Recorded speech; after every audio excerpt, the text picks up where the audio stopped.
সালাত আদায় করবে তাদের সম্পর্কে তো আল্লাহ পাক রব্বুল আলামিন কিছু বলেছেন, তাই না? তাদের কি পুরস্কার? তাদের কি পুরস্কার? পুরস্কার হচ্ছে যারা কাজ করবেন তারা কথা না বলে একটু মানে আস্তে করে কাজ করার চেষ্টা করবেন, আর প্রত্যেকে একটু সামনের দিকে এগিয়ে বসার চেষ্টা করেন। প্রত্যেকের সালাত আদায় করার সুযোগ দিন, বসার সুযোগ দিন। যারা সালাত আদায় করবে, যারা সালাত আদায় করবে তাদের তো পুরস্কারের ব্যবস্থা রয়েছেন, তাই না? আল্লাহ পাক রব্বুল আলামিন বলেন, قد أفلح المؤمنون الذين هم في صلاتهم خاشعون। মুমিনরা সফল কাম হয়েছে, হয়ে গিয়েছে। মুমিন যারা তারা সফল কাম হয়ে গিয়েছে। সেই মুমিনরা কারা? আল্লাযীনা হুম ফি সালাতিহিম খাশিউন, যারা তাদের সালাতে বিনয়ী, নম্রতার সাথে সালাত আদায় করে। কোনো রকম তাড়াহুড়া নেই, কোনো রকম দ্রুততা নেই, খুশু খুজুর সাথে। আল্লাযীনা হুম ফি সালাতিহিম খাশিউন, খুশু খুজুর সাথে সালাত আদায় করে।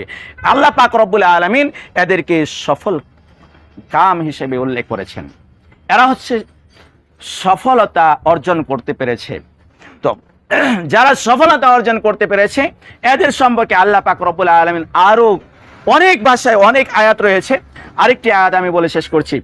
আল্লাহ পাক রব্বুল আলামিন বলেন, ওয়াল্লাযীনা হুম আলা সালাওয়াতিহিম ইউহাফিজুন উলাইকা হুমুল ওয়ারিসুন আল্লাযীনা ইয়ারিসুনাল ফিরদাউস হুম ফিহা খালিদুন ওয়াল্লাযীনা হুম আলা সালাওয়াতিহিম ইউহাফিজুন, যারা নিজেদের সালাতে যত্নবান। ওয়াল্লাযীনা হুম আলা সালাওয়াতিহিম ইউহাফিজুন উলাইকা হুমুল ওয়ারিসুন, এরাই হচ্ছে উত্তরাধিকারী। প্রত্যেকটা সম্পদের উত্তরাধিকারী আছে না?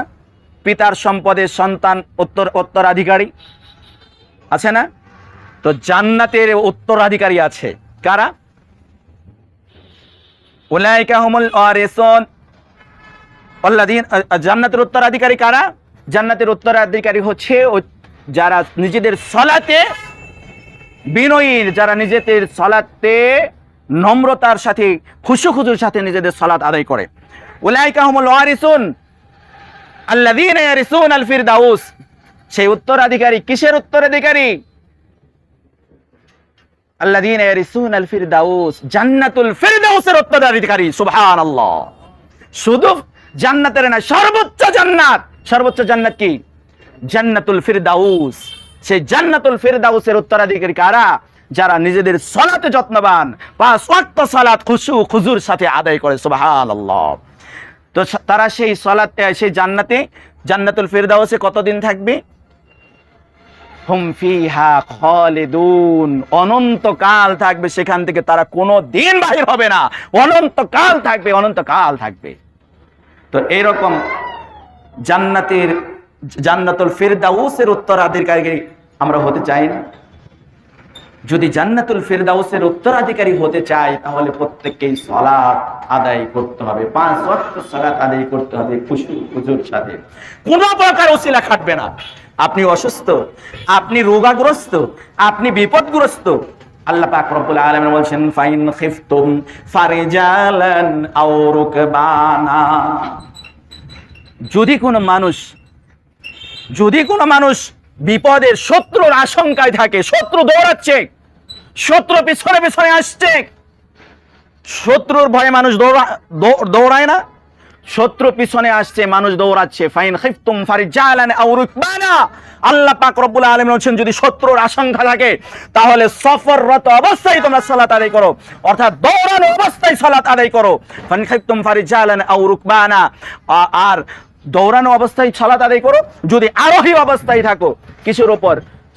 উটের উপর, ঘোড়ার উপর আরোহী অবস্থায় থাকো, সালাতের সময় হয়েছে, তুমি ওই সালাত কি আরোহী অবস্থায় সালাত আদায় করে নাও। ঘোড়া চলছে, আপনার ওই অবস্থায় সালাত আদায় করতে হবে। আপনি গাড়ি চলছে, আপনার সালাতের সময় হয়েছে, ওই অবস্থায় আপনার সালাত আদায় করতে হবে। কি অবস্থায়?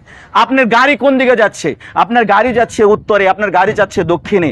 আপনি যেভাবে পারেন, আপনার যদি কিবলা দিকে হওয়া সম্ভব হয়, পশ্চিম দিকে যদি হওয়া সম্ভব হয়, সেদিকে হয় আপনি সালাত আদায় করবেন। যদি সম্ভব না হয়, আপনি যেদিকে অবস্থান করছেন, উত্তরে হোক, দক্ষিণে হোক, পূর্বে হোক, যে দিকে অবস্থান করছেন, আপনাকে সেই অবস্থায় সালাত আদায় করতে হবে। আপনাকে প্রথমত চেষ্টা করতে হবে আপনাকে কিবলা দিকে সালাত আদায় করার। তারপরে যদি আপনি কিবলা দিকে সালাত আদায় করার সুযোগ না থাকে, তাহলে যেদিকে অবস্থায় আছেন, যে অবস্থায় আছেন, আপনাকে সেই অবস্থায় সালাত আদায় করতে হবে। আপনি কোন অবস্থায় আছেন? আপনি অসুস্থ, রোগাগ্রস্ত। আল্লাহর নবী সাল্লাল্লাহু আলাইহি সাল্লাম বলেছেন, কাইমান ফাইন খিফতুম কাইমান ফাসাল্লিম। যদি কেউ অসুস্থ থাকে, তোমরা দাঁড়ানো অবস্থায় সালাত আদায় করো। কাইমান, দাঁড়ানো অবস্থায় সালাত আদায় করো। ফাইল্লাম তাস্তাতি ফাকাইদান, তারপরে যদি তোমরা দাঁড়ানো অবস্থায় সালাত আদায় করতে না পারো, তাহলে বসা অবস্থায় সালাত আদায় করো। ফাইল্লাম তাস্তাতি ফাআলা বিজুনুব, যদি তোমরা বসা অবস্থায় সালাত আদায় করতে না পারো, শোয়া অবস্থায়, তোমরা যে অবস্থায় আছো ওই অবস্থায় সালাত আদায় করো। দাঁড়ানো অবস্থায় সালাত আদায় করতে আল্লাহ নবী সাল্লাল্লাহু আলাইহি সাল্লাম নির্দেশ দিয়েছেন। দাঁড়ানো অবস্থায় যদি না সম্ভব হয়, অসুস্থ, আপনি দাঁড়িয়ে সালাত আদায় করতে কষ্ট হচ্ছে, আপনি বসে সালাত আদায় করুন। বসে সালাত আদায় করতে আপনি কষ্ট হচ্ছে, আপনি সালাত আদায় করুন। মোট কথা হচ্ছে, একজন মুসলিম তার জ্ঞান যতক্ষণ পর্যন্ত আছে, একজন মুসলিম তার জ্ঞান যতক্ষণ পর্যন্ত আছে, বালেগ হওয়ার পর থেকে নিয়ে মৃত্যুর আগ পর্যন্ত, সে যদি পাগল না হয়, তার সালাত আদায় করতেই হবে, সে যে অবস্থায় থাকুক। আপনি পাক পবিত্র হতে পারছেন না, আপনি অজু করতে পারছেন না, অজু না করতে পারলে তায়াম্মুম করুন। তায়াম্মুমের যদি সুযোগ না থাকে, আপনি অজু ছাড়া আপনি সালাত আদায় করুন। আপনার গায়ে কাপড় যদি থাকে, আপনি সেই কাপড় পরে আদায় করুন।